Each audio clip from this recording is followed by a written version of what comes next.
Iar partea cealaltă e partea diabolică a scrisului, dacă vreți.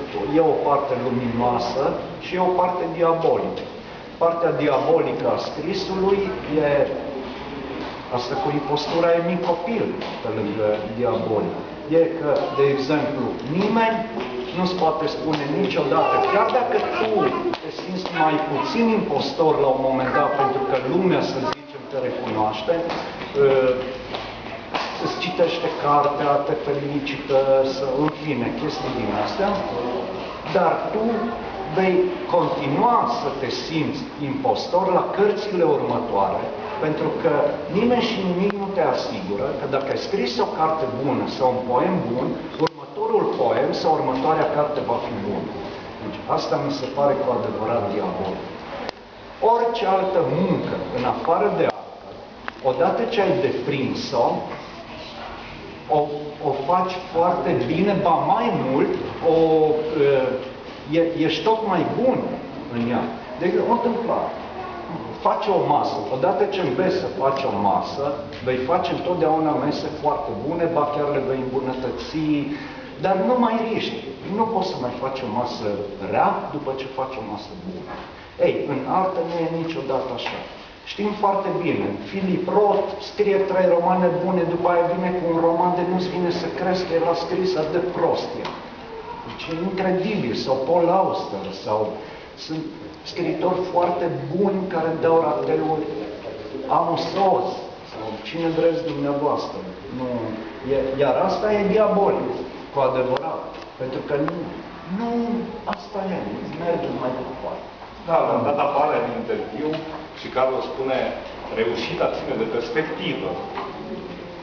Și imediat vine precizarea suplimentară, și anume, în măsura în care ești recunoscut, raportul tău vis-a-vis de ceea ce ai scris devine altul decât dacă ești recunoscut. Nu e o precizare emblematică, eu aici. Da. Și voiam să zic, Marin, că nu știu dacă știi, există un scriitor din Uruguay, mă rog, acum e aproape uitat, de scriitor din Uruguay, care la un moment dat are o frază extrem de misterioasă și care apare în Lunetistul, această frază misterioasă. M-am bucurat foarte mult că l-am văzut acest scriitor uruguaian. Acum chiar e dat încă nu e uitat. Încă nu e chiar uitat, gândiți că în România cineva scrie despre acest uruguaian și fraza care apare în Lunetistul e următoarea. Chiar citată de unul dintre personaje. Și așa.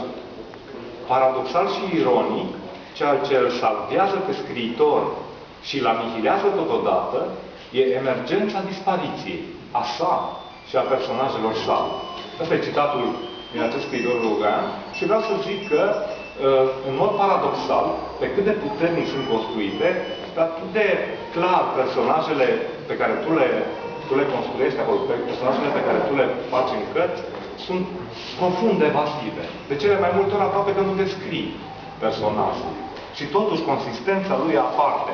O să vedeți două femei, Carmen Mercedes, de exemplu, care aproape că nu e descrisă deloc în carte.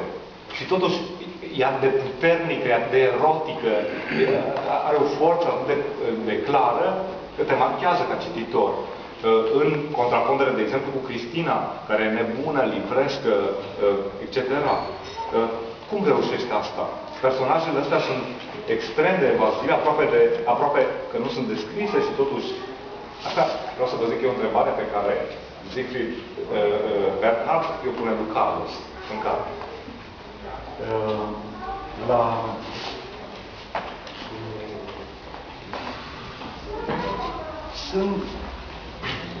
Când mă refeream la muncă, la asta mă refeream, de fapt la faptul că una dintre condiții pentru a putea să scrii bine este să citești mult de cărți. Fără exagerare. Noi asta facem, de fapt. Munca scriitorului e de a citi mult de cărți. Și apoi de a învăța din acele cărți. Unul dintre oamenii de la care am învățat cel mai mult să scriu e Julio Cortázar, care aproape că nu-și descrie personajele, dar nu-ți dai seama de asta. Niciodată.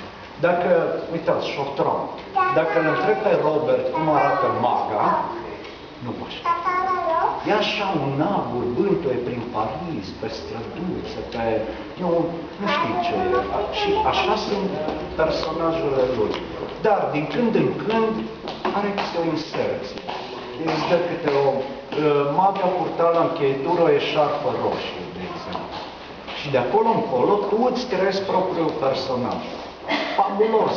Pentru că oricum noi ne creăm propriile personaje în minte. Și de asta o carte înseamnă altceva pentru fiecare. Pentru că pentru mine, zicem o frază, aia cum ai citit-o tu despre scriitorul uruguaian, înseamnă ceva, iar pentru Veronica, de exemplu, înseamnă cu totul altceva. Pentru că sunt limitele limbajului, sunt limitele lumii mele, nu zicea Wittgenstein. Exact acolo e. Am văzut aceeași carte, doi critici literari foarte buni, unul de simțează și unul la urmă. Da, exact. Da. Și o laudă și o critică argumentată, adică nu e... Da, și amândoi au dreptate. Știi? Adică nu o fac din răutate, din răutate sau nu o laudă din prietenie. Fiecare își susține punctul de vedere, tocmai pentru că unii, dacă vrei până la urmă, pică pe cartea aia sau... Bun, asta am vorbit acum să zicem de poezie și proză, dar urmează să iasă filmul lui Tudor Giurgiu după romanul Apropierea. Daniel. El nu vrea să joace, eu l-am rugat pe Tudor Giurgiu să mă lase măcar spre cu bicicleta. Ca puiul lui pe glumă. Da. Chiar acolo. Mă rog.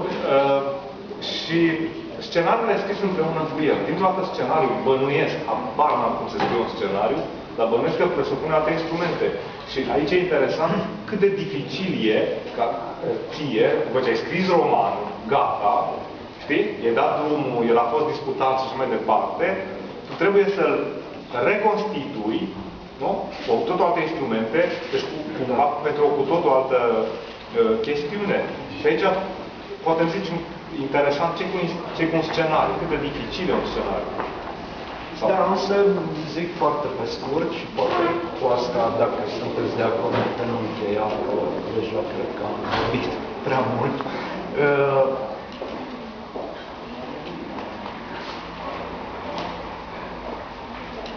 Sigur că eu aveam în minte apropiere așa cum o gândisem eu și toate personajele erau cum le... normal, cum scrisesem despre ele. Și atunci eu am crezut că așa trebuie să fie și în scenariu. Și am scris vreo 70 de pagini, m-am dus cu ele la Tudor Giurgiu și din alea 70 de pagini ale mele, nu de că A4, a fost o muncă imensă. El a făcut vreo 42 de post-it-uri pe care le-am șirat așa pe perete. Și unde apărea ceva de joc? Vin chinezi. Asta erau 2 pagini la mine în scenariu. Și la Giurgiu da, și el scria vin chinezi. Sau Adrian cu mașina se plimbă prin Cordoba. Dar mine iar erau, știi, și peste fragmente la care eu țineam extrem de mult, descrieri precise, cu lumină, dacă vrei, cu ironică, nu știu ce, el se uita așa și zicea atmosferă, da, atmosferă, ce mai avem mai? Da, se împușcă. Acțiune, acțiune. Păi nu, dacă nu știi, după aia, știi, deci le-a pus alea așa pe perete și după aia zice, hai să vedem filmul. Și s-a uitat așa. Da. Și a început, zice, băi, acolo nu se leagă, acolo nu se leagă, acolo nu se... Eu nu mai înțelegeam nimic. În mintea mea, odată că era apropierea care se lega perfect, nu știu ce, plus munca aia, peste care, după părerea mea, Tudor a pus așa. Nu. Și, ei, mai în glumă, mai în serios, mi-am dat seama că problema gravă era, în film trebuia să gândesc totul altfel personajele mele, de care normal eu eram legat și dacă în carte Adrian o lua la dreapta, mie mi se părea imposibil să o ia la stânga în film. Dar e o prostie. Era film, e altceva. Ei, după ce am reușit să mă desprind de chestia asta, a început chiar să-mi placă. Și filmul va semăna destul de puțin cu romanul. Adică, până la urmă, e altceva. Sunt două limbaje cu totul și cu totul diferite.